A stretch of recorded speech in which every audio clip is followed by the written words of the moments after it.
नमस्कार दोस्तों, वॉक पे चर्चा में स्वागत। हमारे देश में एक यूनियन ऑफ ऑर्गन्स है जिसका नाम है राहुल गांधी।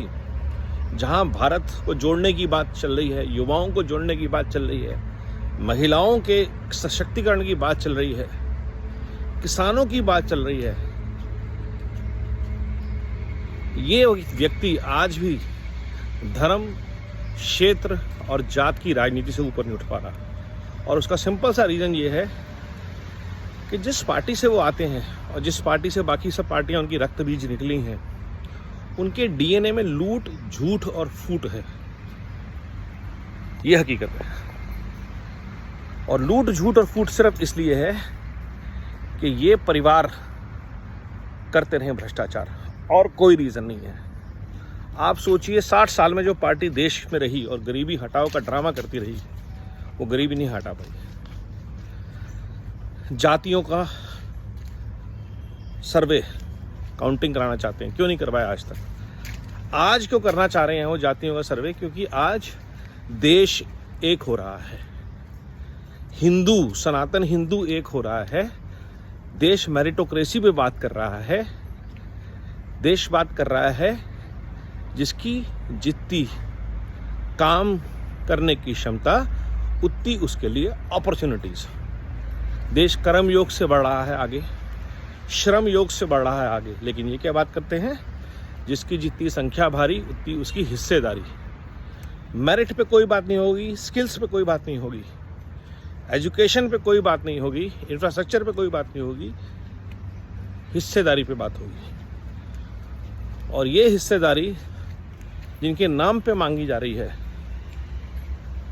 उन तक कभी नहीं पहुंची है, ना पहुंचेगी। ये हिस्सेदारी है परिवार की, ये हिस्सेदारी है भ्रष्टाचार की। ये जो सारे पार्टियां हैं, इनकी सिर्फ एक ही इच्छा है, इसी तरह हमें सत्ता वापस मिल जाए। और कर्नाटका एग्जाम्पल है उसका। जो कर्नाटका में लूट शुरू हुई है वो अलग स्केल की है, क्योंकि कर्नाटका से सब जगहों की फंडिंग आनी है। महाराष्ट्र का फंडिंग का नेटवर्क चला गया है। तो इस बात को देश को समझना पड़ेगा कि राहुल गांधी या उसकी विचारधारा या डॉटेड अलायंस से जुड़ा कोई भी व्यक्ति अगर देश समाज को जोड़ने की बात करता है तो वो छद्म है, धोखा है, गद्दारी है आप लोगों के साथ जो इतने सालों से होती रही है। उनका सिर्फ एक ही उद्देश्य है, परिवारवाद को बढ़ाना, भ्रष्टाचार को वापस लाना। जितनी ईडी की रेड्स होंगी, जितना ही इन पे आरोप लगेंगे, उतना ही ये लोग देश को भटकाने वाले, लूटने वाले, झूठ बोलने वाले और फूट डालने वाले मुद्दे उठाएंगे।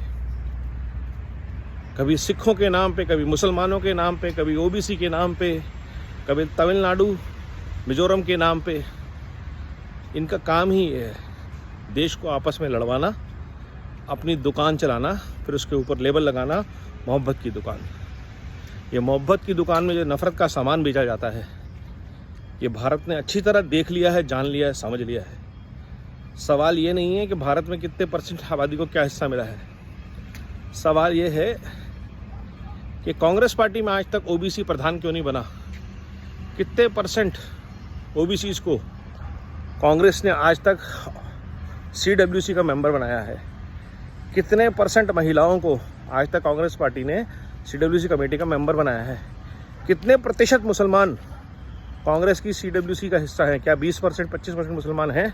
और कांग्रेस को तो ज़्यादा करना चाहिए। मनमोहन सिंह जी ने बोला मुसलमानों का ज़्यादा हक है, तो कांग्रेस ओवैसी के खिलाफ क्यों है? क्यों ओवैसी ऐसे कद्दावर मुसलमान नेता नहीं खड़े हुए इनके साथ? क्यों अबू आज़मी इनके साथ नहीं है?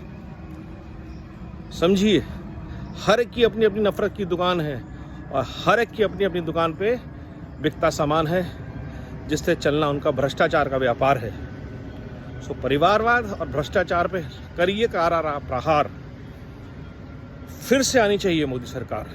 इनका एक ही इलाज है और कोई इलाज नहीं है। वंदे भारत, वंदे मातरम।